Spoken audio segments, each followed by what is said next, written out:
Welcome to the Blockchain Startup Show with Harrison Wright, a podcast dedicated to dauntless blockchain leaders building our new decentralized future. You'll hear stories, successes, trials, and tribulations as we channel into the lives of high-performing leaders in crypto and Web3. Whether you're currently a Web3 founder or leader, or you one day aspire to be, you'll gain crucial knowledge and insights to accelerate your learning curve, handle this industry's greatest challenges, and make the impact you've always dreamed of. Hi everyone, welcome to the Blockchain Startup Show. This is your host, Harrison Wright. I'm joined today by a very special guest, Emily Rose Dallara. Emily is a Somatic leadership coach. She's been a marketing leader in Web3 for 9 years, which is considerably longer than anyone's been using the term Web3, which is awesome. Emily works with leaders to help them regulate their nervous systems and lead better, which, I think we're all dopamine addicts and our brains are terminally fried from being on Twitter 25 hours a day and so on and so forth. So I think this is going to be a really, really valuable episode. And, when we talk about leadership, most of the advice you'll find out there is for a sort of process-oriented, outcome-oriented things, how to do go-to-market, how to do product, how to do engineering. There's very little focus on what we call soft skills, which I think is a misnomer for what they actually are, how to actually be an effective person, which then enables everything else. So I'm really excited to talk about that with Emily today. Emily, welcome. Thank you so much for having me, Harrison. That was a cool intro. I like that. It's my pleasure. I'm really happy to have you here. Me too. We were having a big long chat before and we were like, okay, let's record. Yeah, pretty much. Always the way it goes. Exactly.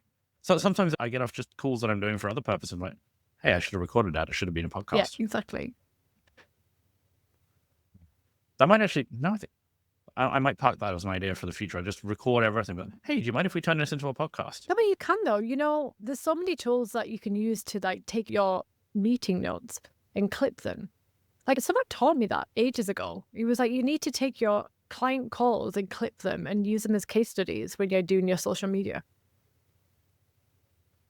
Yeah, nowadays you can. And, with some of the AI tools you have now, you can just feed it a video and it will create clips. Some of them will even tell you this one has this potential for virality or this is the most captivating clip. And so, yeah, the golden age of content repurposing is here. Honestly, I was saying to my husband last night, I wouldn't be able to, my business is so efficient because of tools.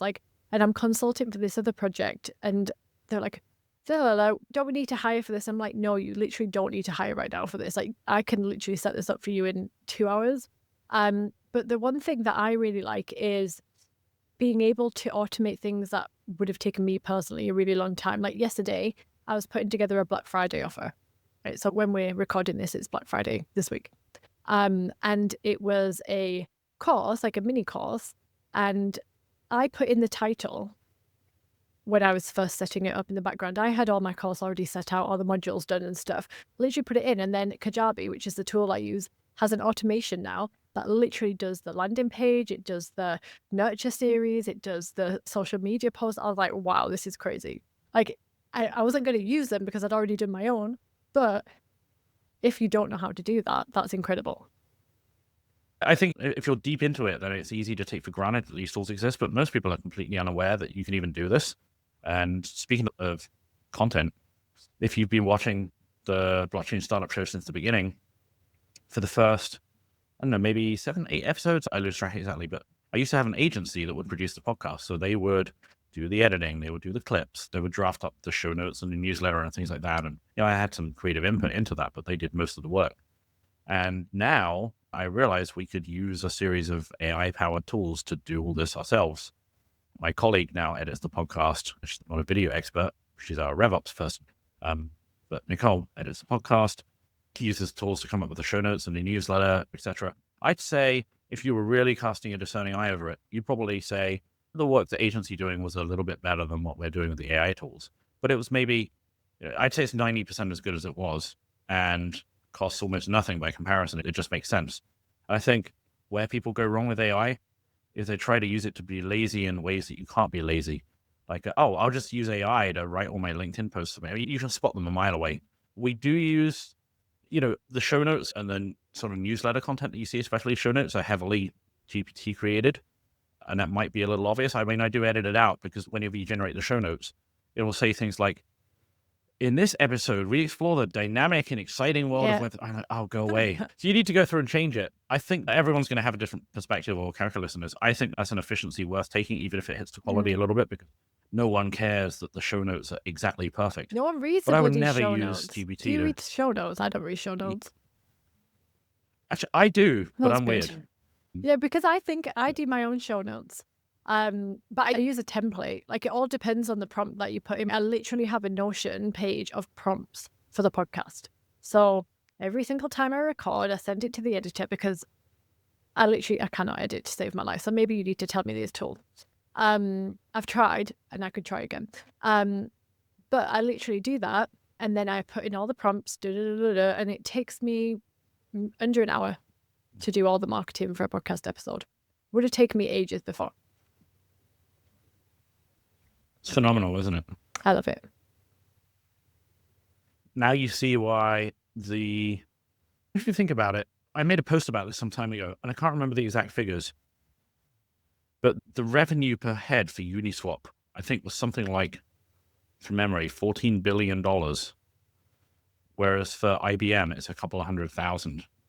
And for, a pre-software, sort of pre-computer age company, I'm sure it would be significantly less than that. What does that mean? So the trend that you're seeing is just, as in, if you divide the annual revenue of the company by the number of employees, so how productive is each person within the company on average? That's a good metric. And I wonder what it is for Aave. I mean, it must be huge. Yeah. That's a really interesting metric to use. Is it accurate? Yeah, they just take the revenue and divide by the headcount. Interesting. You see this, I mean, now with AI, you can imagine, it wouldn't surprise me if maybe 5 or 10 years from now, you see the first billion-dollar company with one employee.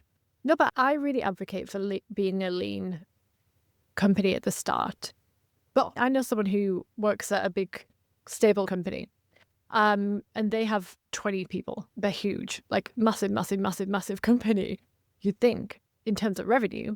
But in terms of people power, they're 20 because they've learned how to leverage processes and SOPs and communication. And it only ever comes back down to these things and knowing how to hire and knowing your strengths as a team. And so what that tells me from the outside is the leaders knew really well what their creative genius was, what their working genius was, and how to hire to complement that for efficiency to meet the business goals. So that's how I always see it, especially when people hire me for marketing, right? So sometimes I consult for teams because I've been doing this. I've been a marketer for 17 years. For me, it's like I can look at a product and nobody can figure out what's going on. And I can literally see the problem and I can solve it for you really, really quickly. And you don't need a full marketing team to do that. I've just stepped onto a consulting project. I am the marketing person and it still doesn't feel like I need to hire anyone yet. And I'm managing to do it in under 15 hours a week. And they're making huge progress with their retention rate. So I've proven by doing it myself that you don't need to hire and you can leverage these kind of tools. Yeah. And, I think there's another element to it with lean teams, which is that something I talk about a lot, hopefully not to the extent that here we go again. But you have the industrial age working model and you have the information age working model, and they're very different. I think the difference is underappreciated because they're kind of blended from one to another. But, in the industrial age working model, do you remember when companies used to boast about their headcount? We have 1,000 employees. We're the big, that's not a flex anymore. In those days, you needed a large headcount because productivity came from just physical output. You can even look, if you want to get philosophical about it, the whole middle class thing, you could argue, is an anomaly of the industrial age because productivity was generated by people working production machinery or physical assets of some kind on a mass scale, which are all in a particular place. But in an information age economy, there's much more leverage than an individual person can have. There's much less need for this sort of middle layer of people who just work the system. All that's done by tools now or AI. It's just unnecessary. So if you look at a DeFi protocol versus a bank, DeFi protocol might have 7 employees and do the same thing that a bank needs 1,000 employees for. Interesting. But it also means that the first type of job that I recruited, I was in the industrial automation industry, very industrial age type business. And I used to recruit technical sales reps for, companies like Siemens, Honeywell, those sorts of people. And, the interesting thing was, yes, it was important who they hired, but the difference between an exceptional sales rep and a decent one was maybe 20 to 40% in terms of revenue figures. And why is that? Well, it's because the brand does most of the work. There's only 3 or 4 companies you can buy this particular product from. There's not going to be any more competitors just randomly pop up because you need billions of dollars to get into the business. A lot of those people will buy simply because of the brand, because one product is better for their needs than another. There's limited influence a salesperson can have. Then the territory in which they could sell is finite. There's no untapped ground there. There's the 4 companies battling it out. If someone else comes and inherits the territory, maybe they can squeeze out a few gains here and there, but they're not going to drive an exponential growth. Even if you'd even have territories where you could have no one will really work in it for 6 months, and the revenue would decline, but it wouldn't go to zero because a lot of these people are just going to work with someone else at the company to get it done. So I think hiring mattered less. Whereas today, you could take your average DeFi protocol, you could put 10 engineers into that team. It would actually just create friction. When you bottlenecks. But what? Exactly. But if you get the right person and enable them the right things, they can literally be 10,000% more effective than another person you could have put in that place. And it's a very different model. No, I definitely agree with that. And what I see is, and the way I like to approach this, when someone comes to me, because sometimes people ask me, who do I need to hire now, right? How should I start this? I've just got funding. What should I do about marketing, right? And my goal then is to help them find the best person who can get them to the stage that they need to be at next. Not like in 10 years' time. They don't need a CMO right now. But how can we help them find a person who can get them to the next level? They have all the skills, knowledge, experience. But how can we then also optimize this person? So then they know how to hire the next person to get them to the next step. And it's all just about optimization. Like marketing teams in Web3, they need a head of marketing, someone who calls the shots, or an advisor like me, right? Someone who can just see from the outside, isn't fully in it, but can see from the outside. They need someone to execute, and they need experts in different areas that they can contract out to. That's all you need to start with, at least. Yeah, it's a really good way of looking at it. I actually don't have anything to add there. I was trying to think of something smart to put, but you're exactly right. It's true. And it's like I've coached quite a few head of marketing people when they've been promoted into a head of marketing. So they were just the marketing manager, and maybe they were managing a community manager, right? They were not really managing them. They were kind of independent contributors. Then they've been put into a bigger role, head of marketing, and now they're like, shit, like I have to be responsible for KPIs. I have to like communicate them. I have to understand how to push back and like put my ideas forward. And so that's what I mean by the optimization. You have to teach them how to do the job, basically. But there's no need to go and hire another person when you can it's kind of like getting more bang for your buck, if you want to put it like that. It's like, you don't need to go and look for the people if it's not absolutely necessary. When you expand, that's when we need really specialist people like you, for example, to come in and get the scope of work and understand the team and who they need, and then go and find that person. But until then, you can just continue to optimize who you have. I've even made this mistake myself. That old saying about how the chef will go work at the Michelin star restaurant and I come home and I make beans on toast. Yeah. It was kind of like that. I didn't take any of my own hiring advice. I've since learned from this mistake, but I think everyone has to put their hand in the fire once. But back in the last cycle, we got really, really busy. I was never originally intending to be anything but a solo operation, but we got so busy. I was, okay, I need some help now. And I thought, the usual model that recruitment companies go for is, hey, let's put a junior person on this who can do the grunt work. So that's what I did. And it was a colossal mistake for so many reasons. What I did is I created this role where, if you're familiar with the tech sales world, you could think of it like an SDR, sales development rep, but for recruiting. So he would do the initial outreach to candidates. So, we cold outreach candidates. We don't advertise jobs. We're headhunters. So his job was to run the email campaigns, make the phone calls, link to message, get them on that initial call. You get that sort of discovery process done. And if he thinks there's a fit, hand it over to me and I take it the rest of the way. This was my way of scaling things. And theoretically, it's a good model. In reality, what happened was all the time that, I thought I would save, I ended up spending, I was having to coach him and train him every day for long periods of time. Then I'd have to step in because no matter how much I trained, because he was so junior. I've been doing this for nearly 20 years. He was nowhere near as good at it as I am. And so actually, when you look at the numbers, my stats at the time were for every 4-point-something recruiting calls that I had, I would recruit one person. His numbers were 17-1. So he needed to do over 4 times more work than I did to produce the same result.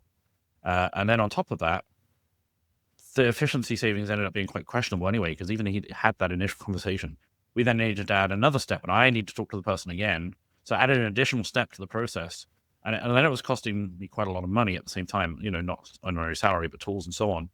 And then on top of that, so we were talking about tools earlier, I then discovered things like, I'm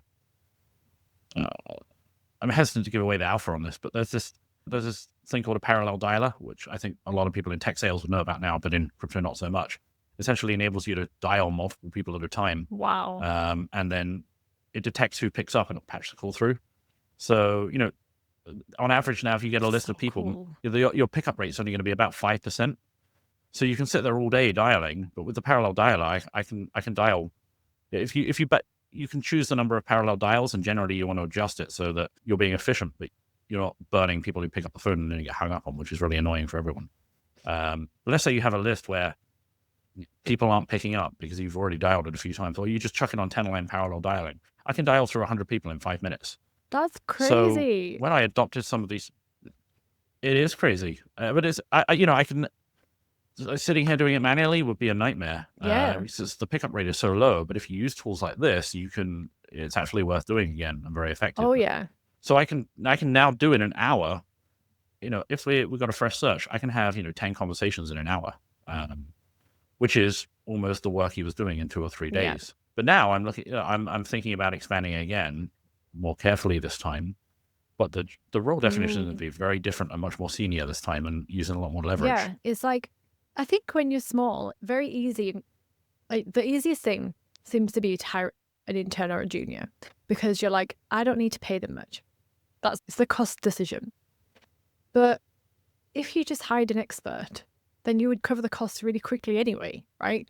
Or if you use a tool, then you wouldn't have to worry at all. But I've made the same mistake a million times. Like, I've hired multiple SDRs and it's been shit and not worked because I'm not a salesperson, so I'm not able to give them the right brief most of the time. It's like when people hire agencies, like marketing agencies. Well, if you can't give them the right brief, you're not going to get the right stuff out. It's like ChatGPT. But I now use an SDR tool that is I've nailed. I think it is working really well. It's more of an engagement tool that I use it for, but the whole purpose is to get sales calls and the podcast in front of people. Yeah. Exactly. And there's a mistake I see really commonly in crypto is, say you get 2 technical co-founders. Oh, we need a marketing person. They don't know anything about marketing or how to succeed in marketing. They hire a mid-level marketing person and expect them to figure it out. They can't figure it out because they're a mid-level person, and it's not their responsibility. Like one out of 20 times that might work, and you get lucky and they manage to figure it out. The rest of the time you're just burning your money, and then they end up blaming the marketing person for not being any good. But it's your responsibility as the founder to figure out the process and get it to work, and then delegate it. That's a lesson I've had to personally learn as well. Yeah, definitely. And if you don't know what that looks like, if you don't know how to hire a person, a marketing person or a salesperson or a developer, then you go and find people who know and you talk to them. But I see lots of people, especially younger founders, especially technical younger founders in Web3, who will not ask for help. So they just continue to do it. And they don't think about, okay, maybe we should actually get some advice here to understand. Maybe we should even get someone else to write us the brief. Exactly. I've noticed a smart thing that some companies do is they, let's say, this is more common, say if you've got non-technical founders or less technical, and they're hiring engineers.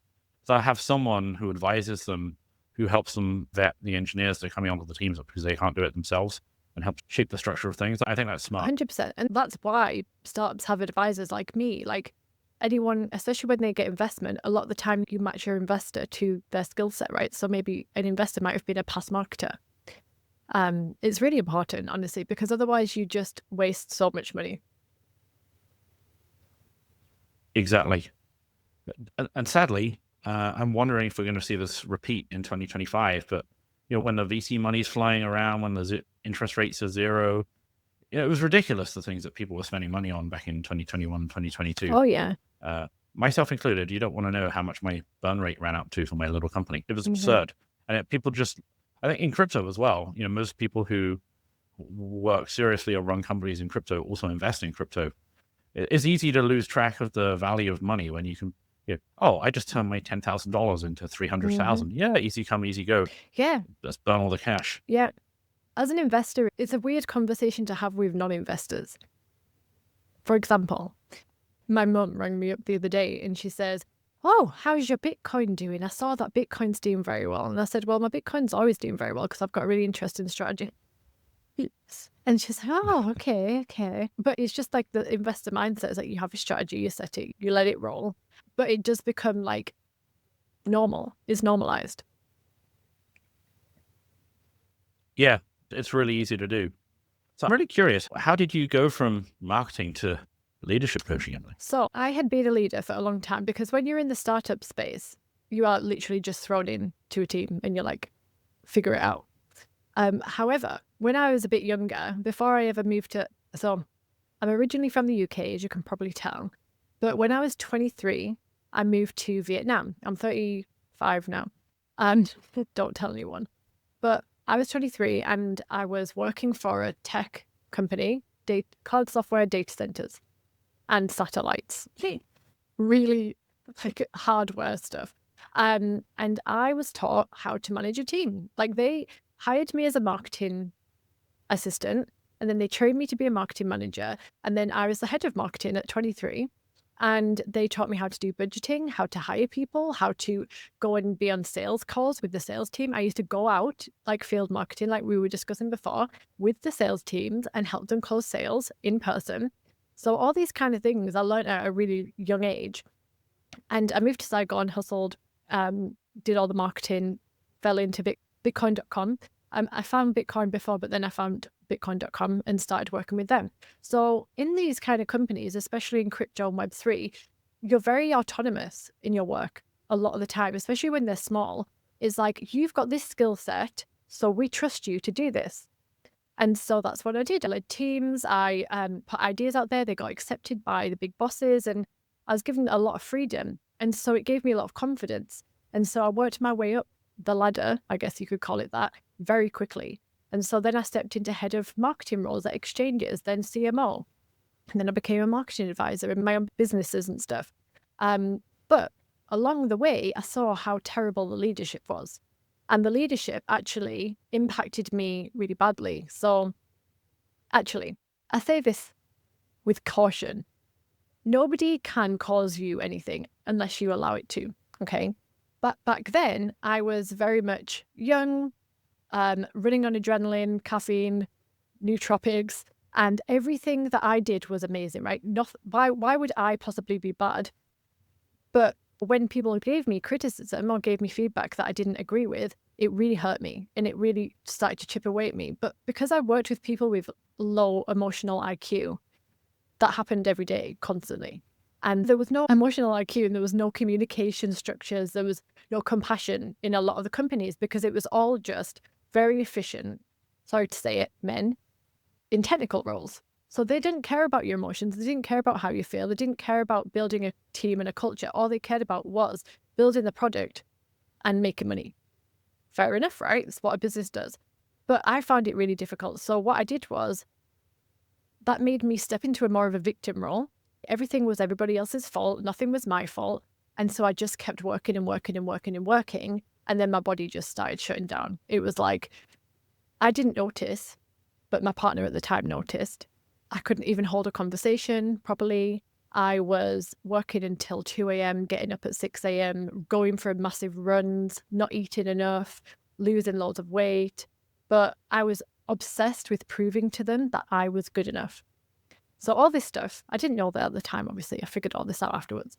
But that caused me to just be in this constant burnout cycle. So they expected me to work like they did because men have different hormones and they can maintain a different level of work. So I was trying to reach that level. And I also had this feeling of I'm not good enough. So it was just like never ending. It was like this cycle I couldn't get out of until I burnt out. And I burnt out, and then I got back on it again, accepted another job at an exchange and did it all over again. All whilst keeping up my performance. Our team was the highest performing team in the company. Like, we were getting result after result after result, closing partnerships with the sales teams, using all of my skills that I'd ever picked up ever to get exchanges out of the trenches back making money again. And because, during the bear markets, they make bloody no trading. They make no money off trading fees. How else do you make money? So a lot of the time I was working on user stickiness and retention. So it's just constant. I started to realize that this wasn't what I wanted to do anymore. And that if I'd had a leader to help me in these moments where I was just running myself into the ground, to at least create awareness, then maybe it might not have happened. Because this was like nearly 7 years ago when it started. I didn't have a mentor at the time. I didn't have anyone looking out for me who had already been through this. And we didn't have that kind of communication in the team where you could say, I'm really struggling. And so this was one of the reasons why I decided that I want to help people who are really not doing very well at the moment, who are in burnout cycles, who are stressed, who are not getting where they want to be because they're in this constant fight-flight mode. Does that make sense? I think I've gone off on one. I've gone too technical. Yeah. But yeah, to answer your question, the reason I went into leadership coaching is because I experienced really difficult work environments, and I don't want anybody else to have to put up with that. I want them to be able to either regulate themselves to be able to get to a point where they can leave, or be able to regulate themselves so they can communicate what they need at work. I think it's a really common thing to struggle with in crypto. And I think you can see how the culture of an industry is built up around the main demographic that works in it. So I mentioned earlier that my first industry I recruited in was industrial automation. But I don't know what it is now. That industry is mainly, the things people normally talk about there are robotics, IoT. There's kind of a little kind of connection with deep in there, a little bit on the Web3 side. But back when I was working in it, at least in the UK, the average age of an employee in industrial automation was 54, which was that's why I say I don't know what's happening. This is 15-ish years ago now. So all those people were going to be retiring. There was no one new coming into the industry. It's not interesting to people anymore. So I don't know what became of it. But at the time, you could see that play out in how the industry operated. Like, for example, there was one conference. It was every 2 years. It lasted 2 days. If you wanted to get anything productive done at that conference, you had to do it on day one, because on day two, everyone was hungover. And then they went home. And that was kind of it. Whereas in crypto, people are jetting off around the world, once a month to all different wonderful places to go to 7 to 9 day conferences with parties at the start and end, and it runs day and night. And that would just never happen in an industry where the average age was 54. But if you're not the average demographic of the industry, maybe you have to figure out a different way of working as well. Because I know when I was 27, I look back at that, I think, wow, I did not appreciate what I had when I had it. I used to get up at 6 a.m. I'd go to spin class for an hour, just get out of bed and go. I'd come back, get in the shower, get ready for work. Then I'd go to work. Back when we used to have an office, I'd walk to work. It's like a 20 minutes walk away. I would sit there, and this is the days when recruiting was just make lots of phone calls. I would just sit there relentlessly making phone calls all day long without a break, apart from, grabbing a bit of lunch. Just completely focused and on point all day. Then, come 5, 6 o'clock, maybe I'd go down the gym or jiu-jitsu or whatever else I was doing. Then go out and drink, sometimes till 1, 2 in the morning. Then I'd go to sleep and do it all again the next day. On the weekends, I used to, go out on 12-hour motorcycle rides because I felt like it. And I get home and go to the gym straight away. Yeah. That's just the amount of energy that I had. It definitely changes with age, but it also changes with your load in life in general, I would say. Like, not just responsibility, but it's like what is happening around you? Like, what your energy drains, what's draining your energy. I could never do what 20-year-old Emily did. I was the same as you, exactly the same. It's like, get up early, with 6 a.m. gym. Why? Didn't need to go to gym at 6 a.m. Literally could have got it after work or whatever, right? But it was like, I have to go to the gym at 6 a.m., go to work, sit in the car for 40 minutes as well.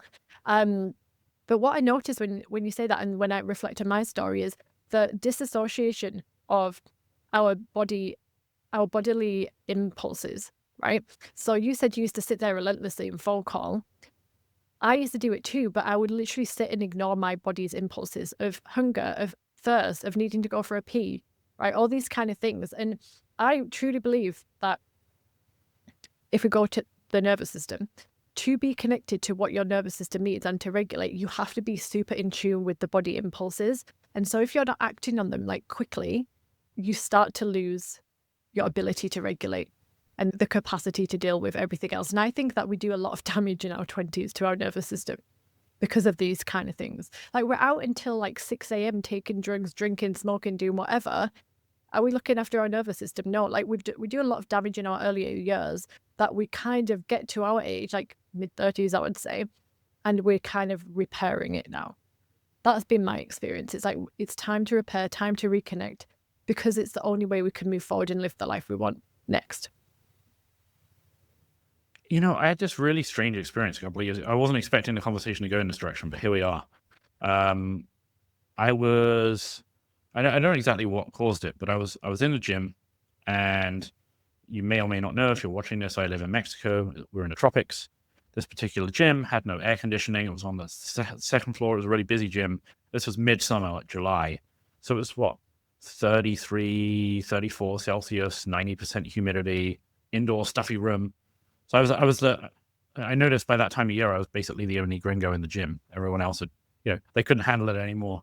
But I had to change gyms in the end. I was getting through like 2 bottles of water in 15 minutes because I was just sweating so much. The first time this happened, I was there at the gym, and I just got this, I don't even really know how to describe it, but it was like this kind of lightheaded feeling. But it wasn't like a lightheaded, like I'm going to faint sort of feeling. It was like a nervous system reaction. I felt kind of weird in the chest. And then it would pass, and I feel normal again. And then it would happen again. And so I was like, that's weird. And then it started happening more and more. Just be out walking or something. And I could be walking along, and again, the heat seemed to be a trigger. And then it would pass. And then it started happening when I was just sat at home on a couch or something for no reason. And my girlfriend said she thought it was an autonomic nervous system dysfunction, which she happens to know quite a lot about, because, again, I was not expecting the conversation to go in this direction, but for years she had chronic fatigue syndrome, which she managed to recover from, which the doctors will tell you is impossible. Now she's well, have a kid and everything else is great. But she got me to do things like use the infrared sauna, meditate. Within a week or two of doing those things, it went away.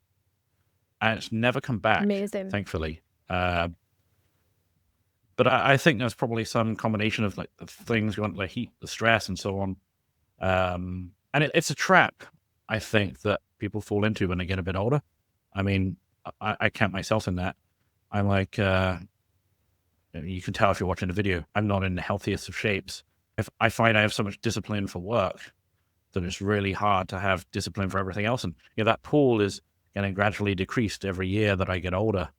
Sometimes I'm thinking, man, I need to get to a point where I can just take 3 months off and focus on all this stuff and get it to a sort of equilibrium again. Because like when you're 20, you can do all these things. But if you see some people's description of optimal life paths, well, in your 20s, you should work 80 to 100 hours a week so you can get to a place where you can do this. By the time you're 40, you really shouldn't be working much more than 40 hours a week because it's not sustainable for you anymore.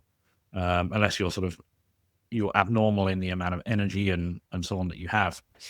I think there's a lot of truth to that, and a lot of people fall into this trap of not taking care of these things until later on. They really should have done it years ago. It's also, thank you for sharing that story. And it's really interesting how your partner managed to heal her autonomic nervous system disorder. I would say, is it a disorder? Is that how they class it? Autoimmune disease, especially. I had Hashimoto's. I managed to repair and recover from Hashimoto's.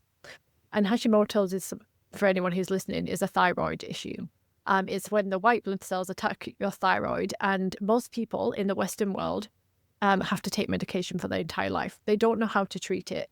I'm fortunate that I've been exposed to lots of different holistic healing methods and functional practitioners and all sorts. I managed to heal it and repair it. And part of it is the stuff that you're talking about here. Infrared saunas, meditation, regulating my nervous system, water and lemon on the morning, like these kind of small things, that small, tiny habits that just stack. And the purpose of them is to really create safety in the body. I'm looking after you. you can be okay right now. Like what you're telling me here, when I work with people. So we talked a bit about Emily the marketer. Emily the marketer has helped her to build a business in coaching, which is great. I like, honestly, I feel like I'm an even better marketer. I feel like I've like leveled up big time because I had to build my own B2C business. I'm B2B now. Emily the marketer has helped her to build a leadership business. I'm also, on top of this, a somatic practitioner. And that's the majority of the work I do now. So I bring somatics, and just to quickly explain what is somatics is just mind-body work. Most of the time, you're living in your head. You're living above your eyebrows most of the time. And you're go, never really checking in with how the body feels. And when you're in that state, you lose your ability to notice your body impulses, like when you're full, when you need to pee, when you're thirsty, when you're too hot, when you're too cold. All these kind of things that are really primal that we would just act on immediately if we were out in the wild, right?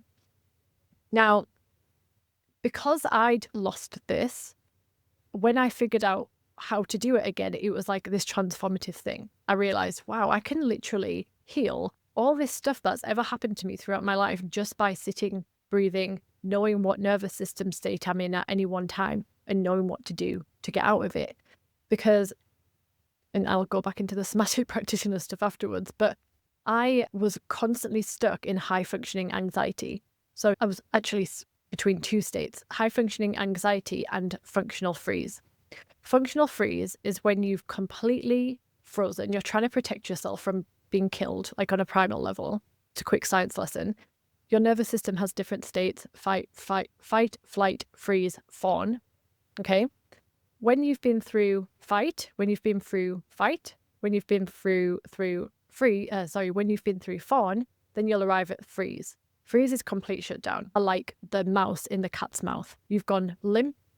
Your body is doing it to preserve and prepare you for death, basically, on a very morbid level. That's what freeze is. But functional freeze is when your prefrontal cortex, so basically the CEO of your brain, is online and can make decisions and can do things. So lots of people find themselves in this state, especially women who are mothers, who have got so many things to do that the easiest way to do it is to do it and not feel.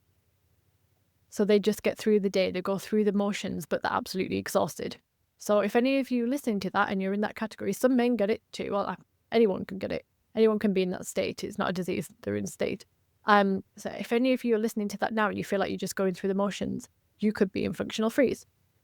On the other side, you've got high functioning anxiety, which is where you wake up, you actually probably enjoy doing what you do, but you've got this like feeling of anxiety all the time.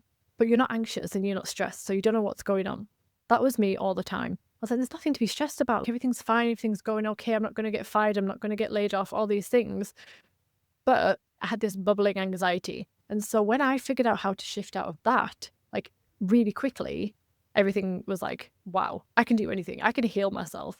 And so that's why I started to train in different modalities. So the somatic side, and that's why I say I'm a somatic leadership coach, because we don't just work on your skill set and your ability to lead and your mindset, we work on the body. How do you feel? What's your nervous system doing? What your impulse is right now? Do you feel like you want to go and punch that person in the face? Okay, cool, here's what we're going to do about it, instead of punching them in the face. All these kind of things. And so the somatic practitioner side is something that I'm a bit obsessed with. So when you tell me about this thing that happened in the gym, coming back around again, it sounds to me like your body's literally screaming at you. Like, listen to me, something's going on right now, and I'm going to just make sure that you know about it in random times. Because when something has happened in your past, or your either near past or far past, it will find its way back. Like, it's like, it'll, even if it's happened, I won't go too woo on this, but if it's happened in another generation as well, for example, if one of your ancestors were in a jungle and they were getting chased by a lion, and then they froze and they wanted to faint, and then they couldn't do anything, and they never processed that, and then that was passed down generation, and you're in a hot gym and you feel overwhelmed and you're doing your workout, and then you get the same kind of response. So many things can happen. It's not just easy as diagnosing it as a disorder. You know, the ancestral memories. I found the things that people start talking on Twitter about 10 years before anyone in the mainstream acknowledges them tend to be true. Yeah. And like generational like DNA and conditioning is a thing. Like they say that you can, because I study trauma and we focus on a lot of trauma when I do somatic coaching, but your trauma and your experiences can be passed genetically by 2 generations. So our generation had grandparents in the war, right? In the UK, and if you're in Europe, that impacts you now, especially if you've lost someone in their family and they've gone through incredible grief. That's impacting you now. So being aware of that and being able to notice your nervous system states and process the emotions, process the trauma, and learn about your ancestry is really important to help you live your best life now. I also think that there's probably a particular relevance here because it's not always true, but it might be. There's a very significant correlation that high performance or ambitious people who go on to achieve a lot usually had very bad childhoods or something that gave them an impetus to it. Exactly. Yeah. You'll find actually that these high performers, because that's who I work with, high performance, ambitious founders, leaders, entrepreneurs, and all of them, I would say 99% of them have high functioning anxiety most of the time. That anxious feeling, that feeling like they have to succeed, that's coming from something that's happened. I'm sure this is common as well. The comment I get from my girlfriend, oh, you're this addictive personality, this, that, or this problem for this, that, and the other reason. Maybe so. It's also the reason why I've achieved what I have. Yeah. Oh, yeah. It's definitely it has good and bad sides. Like all these things are benefiting you, and that's why you keep doing it. What do you think is uniquely challenging about our industry for, I was going to say founders, because that's who the show's mainly for, but let's also say the high performance people in general. I mean, working in crypto is tough if you're a founder or not. The hardest thing I see, and something that impacted me as well, is not feeling like you're ever caught up. Like you feel like you're always missing out. And so the FOMO, I would say, especially when you're just starting out or you're just building a business, is like, I have to be at like 6 at conferences at once, and I have to be on these phone calls, and I'm making excuses to my partner why I'm on the laptop at 12 at midnight when they're going to bed. It's like, it really takes a toll because they don't know that it's okay not to do these things. Like that's how they've seen successful people succeed. That's what success is to them. So they literally don't know another way in this industry specifically. They've been told that you need to hustle, you need to work hard, you need to do all this. Like they just don't know that it's just not the case.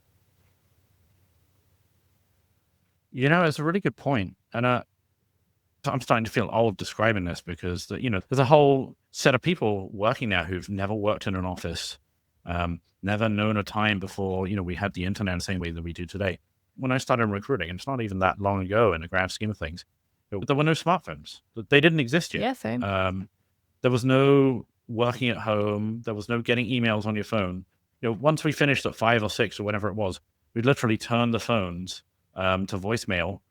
And then if it was a Friday afternoon, we turned the phones. So we had early finish Fridays. And then you see the light pop up on the phone. You had to make that decision. Do we want to check the voicemail or do we want to go down the pub? Because if we check the voicemail, we might have some drama to deal with and then see you later.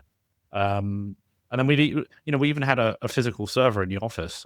And whoever left the office for the day had to take the tape backup drive home with them. I remember this too. Yes. It was, so on the one hand, you had to go to an office and we had all these other inefficiencies, but at the same time, when you weren't at work, there was no work. It just wasn't a thing. That was you shut it off and it was gone. But now, I mean, in crypto as well, I think probably most people, I look on my phone and look at Twitter. What do I have on Twitter?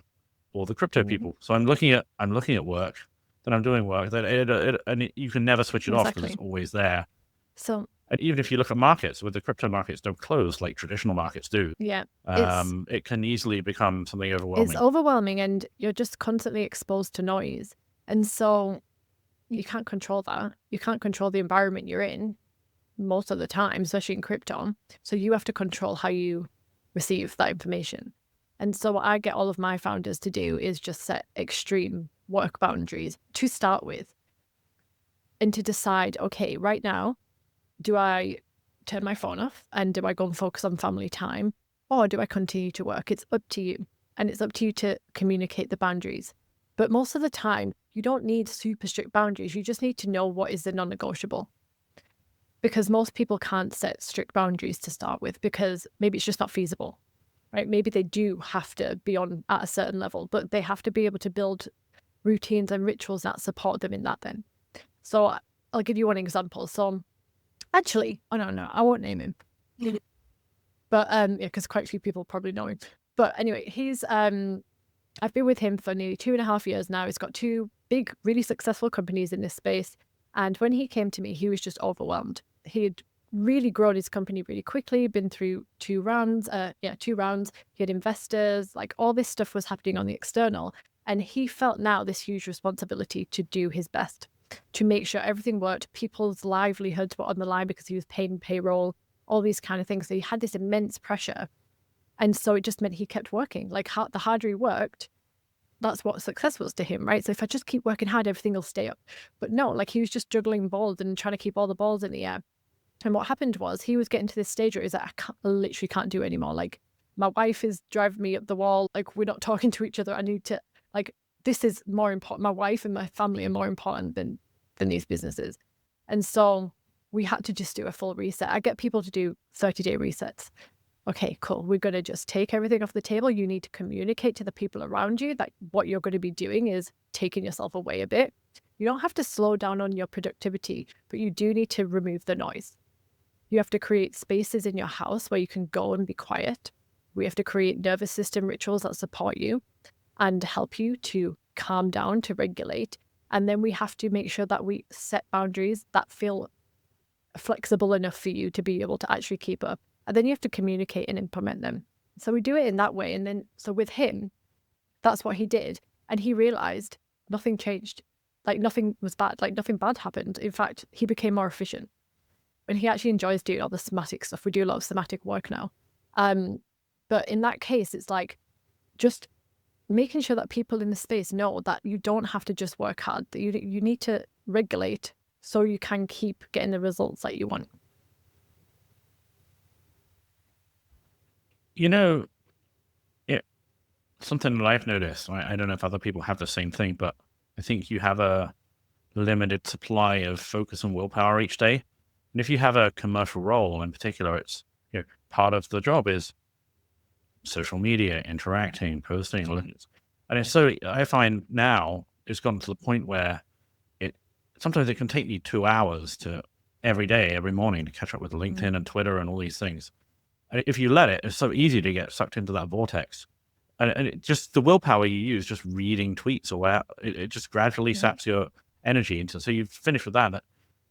Now I can't focus on the deep work that I need to do. And it's, and then you just get, I find it was a lot easier naturally to focus before social media was something you had to do for work. Yeah.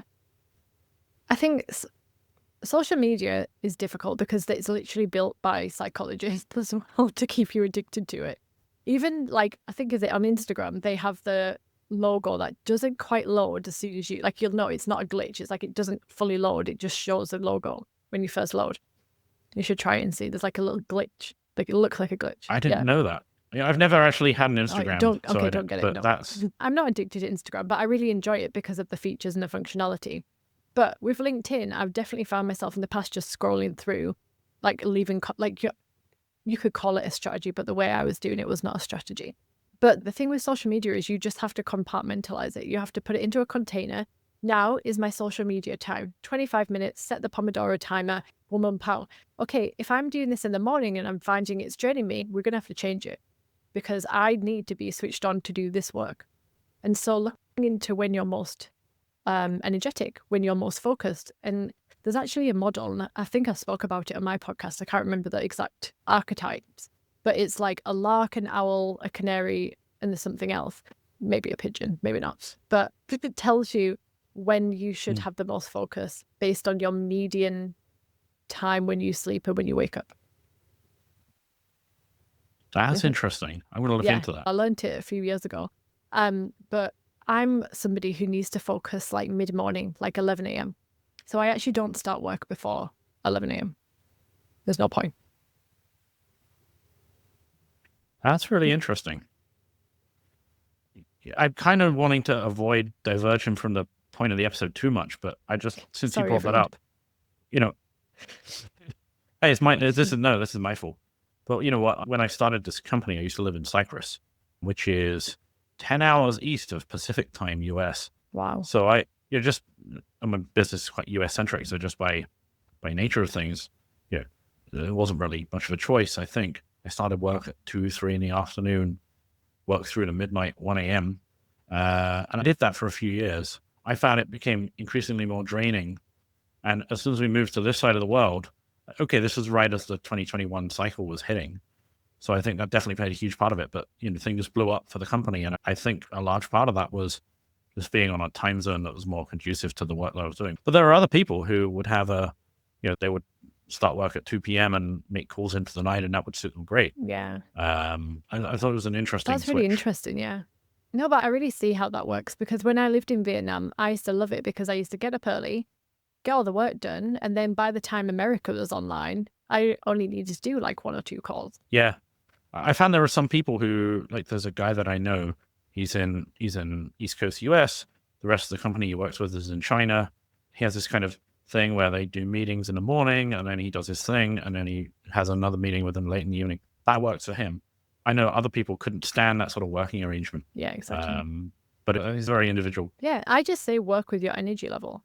And I'm a huge advocate of this, by the way. Like whenever I work with a company, if it's for a longer term engagement, I will tell them in the proposal what they can expect, like from day one. I only work Tuesday to Thursday for other people. Monday, Fridays are mine. You won't hear back from me before 12 p.m. midday. Like I always do. And I think it's really important you do, especially as a team. You touched on something there. So there's a supplier that I use for design. She works 9 to 3 and not outside of that. She's very clear about, okay, this is when I'm available, this is when I'm not available. She's taking this week off for Thanksgiving. I'm not going to be available this week. If I email her outside of that, I won't get a reply. She's very efficient when she's working, but I find that she stated I respect that. Whereas other people, they train you to expect an immediate answer. Mm-hmm. You email them at 11 and 30 seconds later, they're emailing you back and you expect to get that from them. And then you're disappointed when it isn't there. Exactly. So you almost train other people how to put yourself in the prison of your own making. Yeah, exactly. And that's what a lot of people, actually, that's one of the things that people come to me with is I've been doing this. So what if I'd stop now? Like a lot of the time, especially women who are working with really intense founders, for example, it's their baby. They've got the investment. They're sending messages at bloody 2 a.m. in the morning, expecting replies. They've been replying. Now, what do I do if I stop? How do I communicate that? They're scared that it'll be bad and it'll backfire. That's another hurdle to come over because at the end of the day, setting boundaries or not setting boundaries is to do with fawning. And fawning is a blended nervous system state between fight, flight, and freeze. It's like your last ditch attempt to save yourself before you collapse and die. It's like when someone's coming to fight you or someone's let's use that metaphor. If someone's coming to fight you and you're trying to talk them out of punching you in the face, that's what not setting a boundary is like. It's okay, I'll just reply. It's like people pleasing.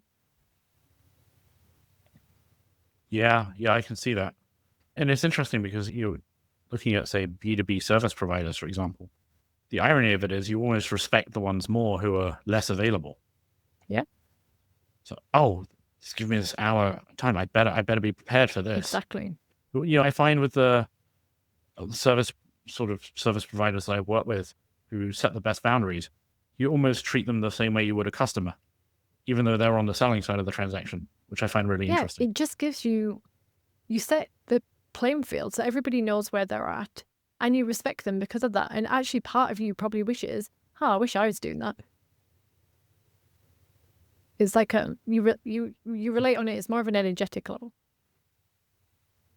Yeah. So it's just a shift on topic slightly, since going back to social media, something else that's changed hugely is, back in the day, people, no one would know who the owner of the company is. It's just, you were someone in the background, you have their minions out making phone calls. But even then, everything was significantly less public. Back in the days of recruiting, just that's what I know, that's what I've been doing.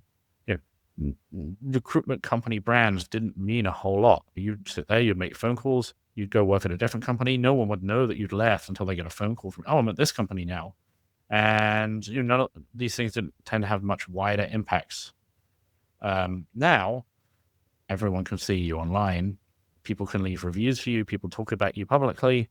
And now, where I'm really going with this is, it's normal, if not expected now, for founders of companies in crypto to be mini celebrities online or in person, giving speak. Founders 20 years ago did go and give speaking engagements, but it wasn't common or needed. Now, it's, hey, I need to be posting online all the time, and I need to be presenting these events. I need to be speaking at this, speaking at that. Do you find that creates its own set of unique pressures, being a public figure? Yeah, I think there's reasons why people do it this way now, right? Because we're not building great big whopping companies anymore. If you think back to like coffee shops in a local town, everybody knows the founder of that coffee shop, right? Everyone knows who they are because they're in there working, getting their hands dirty. It's the same thing. We're building smaller, leaner companies. And so you need to know that they're legit, and you need to know that you can trust them, and you can trust the people who you're giving money to. Does that make sense? And so that's why I think personal brands have shot up in terms of a marketing strategy. I use it. I get founders to use this strategy, and I give them the tools to do it. I do it myself. And even LinkedIn favors personal brand over company pages now in terms of their algorithm to deal with being more visible, which is really interesting because I'm co-authoring a book on this, which is funny. I don't know if I already told you this, maybe you did. But to be able to get visible, you have to be okay with other people knowing stuff about you and being okay with the fact that what you do is visible to other people, and all your mistakes and all your failures are also now visible. And you have to be okay with that. And to get okay with that, you have to learn how to regulate, like I say all the time, nervous system regulation, emotional regulation, being able to see different perspectives, being able to get support, external and internal.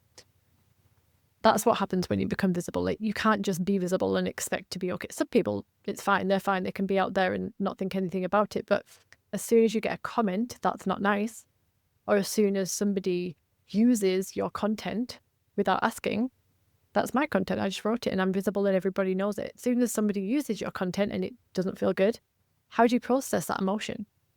Do you get angry about it and do you let it stay there? Do you focus it and put it into work? Like, so many different factors that come into it. But my own personal brand, I had to deal with being rejected all the time because part of my personal brand was sales and using my personal brand to get sales calls. And I was rejected lots and lots and lots and lots and lots. And the way I dealt with that, it was by keeping up my rituals and the nervous system regulation tools. Did that answer your question? Yeah. I think especially when it comes to BD, it does make it more personal.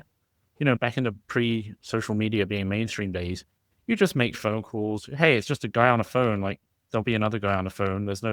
Now everything is networked and interconnected, and you can see who knows who and so on. So I think it's easy to feel the stakes are higher. I mean, one thing I see about that is, controversial topic in Web3 is with cold calling. Most BD people in crypto will tell you that doesn't work in crypto. It does. I use it very effectively, but I think there is an argument to be made that the nature of BD is in Web3 is different. I do agree with that, but it's not true that cold calling doesn't work. Yeah. But I think that people are very scared to do it in a way that previous generations of people were not, maybe because of the public element of everything. Yeah, definitely. I think it's like losing face, isn't it? It's like, I'm doing this and maybe cold calling's got some kind of like taboo around it, right? Maybe it makes them feel a certain way. And that's why it doesn't work in crypto. Yeah. So I spoke to a guy not so long ago who co-founded a very contextually very successful NFT project. They literally launched it by DMing something like 30,000 people manually to get people invested in their thing and build up their little community. Wow. It works. It's demand generation. It's a tactic. It's like a strategy in marketing, building relationships first. It works.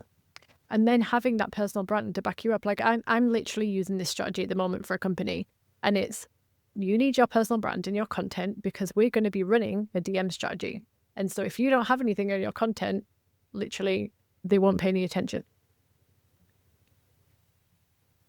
Exactly. I think when they're new to this, a lot of people expect that, oh, I just put content out there and people come to me. It doesn't usually work that way. I mean, if you sell something that is very unique, maybe, but if you're competing in a category, people aren't just going to knock on your door because you're posting good content. Yeah. I think it occasionally, but not as much as you think. It works in different arenas. Like, for example, if you're a business coach, I always see business coach or LinkedIn coaches doing this. I will get, what is it? They say, I help coaches or consultants or whatever get 10 new leads today, like whatever their positioning statement is. And that works because of the urgency, but it doesn't necessarily mean that they're good at what they do. It means they're good at writing messaging. Yeah, I think that's true as well.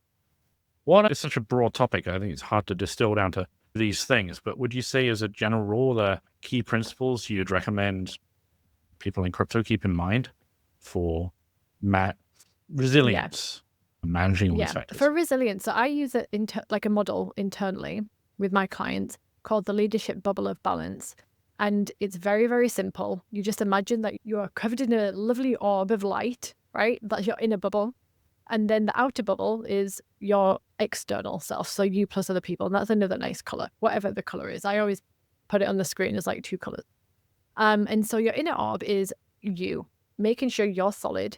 Your nervous system is increasing in capacity because you're always going to have stuff to heal. You're always going to have emotions to process, but knowing how to do that, being able to do it. So you're not pushing down anger. You're not pushing down fear. You're not pushing down rejection. You're actively letting the emotions move. You're actively letting past traumas move and not holding you back. Okay. Because just to quickly explain here, when you, from a somatic lens, so I come from this lens, there's lots of other theories and beliefs and whatever. When you have an emotion and it stays in a body, it manifests in other ways. So for example, say you had extreme fear, or you fawned, you were a people pleaser. Your parent was very, abusive to you, verbally or whatever, when you were a child. And so you used to fawn, you used to try and get them not to do that to you. So that then in the physical world makes you a good girl or a nice guy, and you fawn and you don't get what you want.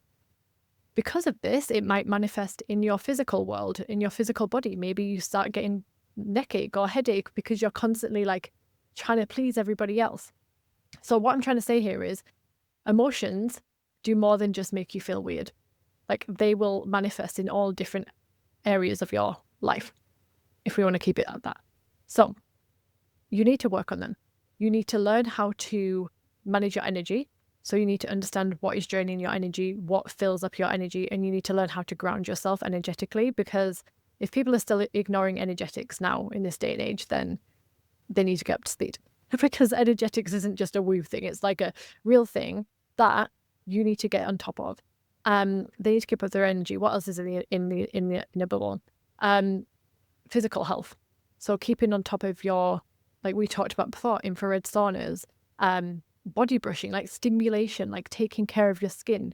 We call it tactile input. So being able to like, okay, I can actually feel my hand on my arm. Like this increases your resilience, actually increases your nervous system capacity and capability. Doing all these kind of things, I'm going to leave it at there because otherwise we'll go a bit too deep. Looking after you, creating a solid force. On the outer bubble, we're very much focused on you and the rest of the world, your boundaries, how you communicate, how you show up, how you present yourself, who you are as a human, your identity. I actually just ran one of my clients through an identity survey for herself, like a prompts, to help her understand, okay, she actually wanted to be less of a bestie as a founder, like she was friends with all of the team, and have more of an executive presence. So we ran her through an identity framework and helped her really imagine and get clarity on who she wanted to be. We did lots of visualization around it and helped her to step into that role. What would that kind of person look like? What would they be doing? All these kind of things. So that's your outer bubble, you plus other people. That's how you build resilience. It's not just a one size fits all. You very much have to focus on you first before you can start doing anything else. It makes sense. And it's almost the opposite of what a lot of high performance people do. We're like, hey, just ignore everything else because they've got more and more work to do. Oh, yeah, no. So I've seen so many people who they're really good at this one domain, but everything else in their life is falling apart. Yeah. And the reason why people do this is because of something that's happened or like whatever's gone on in their life. It's usually to do with the survival response. Overworking is a survival response at the end of the day. You have to figure that out so you can change the pattern. But there's a few really cool high performance coaches like Brendan Burchard, for example. He's a co-founder of Kajabi. He's written an amazing book called High Performance Habits. He actually tackles it in a really interesting way because he tackles it like how I see resilience. Resilience is you increasing your nervous system capacity and your ability to deal with difficult situations. It's you not falling apart when crisis hits, basically. And so he tackles it from a lens of physical health, looking after your body, support networks, all that kind of stuff. And so if anybody's interested in that, go read that book. It's really interesting. I take a few of his tools and utilize them in my coaching. But from my perspective, the inner bubble and outer bubble is all you need to remember. Like, am I working on me? Am I working on how I'm integrating the rest of the world with me too? Makes perfect sense. Emily, this has been very different from our usual episodes, but fantastic, actually. Hey. I've really enjoyed it. I hope the audience enjoys it as much me as I too. have. Fingers crossed. So, is there anything else you would add that I didn't ask you about that you think is really important for people to know? I would say if you are struggling with, if you feel like you're waking up every morning and you've got that anxiety on your chest and you feel like you can't switch off from work and you're just go, go, go, but you really enjoy work. So it's like you don't want to really stop doing it, but you know that you really can't keep this up forever. Then come and have a chat with me because you're the kind of person who I could really help. And I'm one of my big missions is really just to help everybody learn how to do this. It's not bloody rocket science. It's just learning how your nervous system works and being able to downregulate and then integrate that with your leadership. You don't have to be a leader to do this stuff, by the way. This is just, I like to integrate it with leadership so we can impact more people. But anybody can do this work. So that's all. And also I have a podcast, Bubbling Out, if you want to come listen. We talk about leadership, somatics, woo stuff, whatever you like. That's awesome. How would, if someone wants to contact you, what's the best way to find you, Emily? You can find me on LinkedIn, Emily Rose Dallara. I have a website, if you go to websites, emilyrosedallara.com, and Instagram, which is Emily Rose Dallara Coach. Perfect. Yay. Well, thank you so much again. And I guess my parting thought on all that is, as we record this, we're heading into the 2024-25 crazy part of the bull cycle. Everyone's obsessed with, okay, what are we going to make happen this next year? At the end of the day, I think so much of success is actually just staying in the game. There's no use making every effort to capitalize on something and destroying everything else in the process. If you burn out, then you're sidelined for the next 3 years anyway. I'm mentioning that as much for myself as anybody else.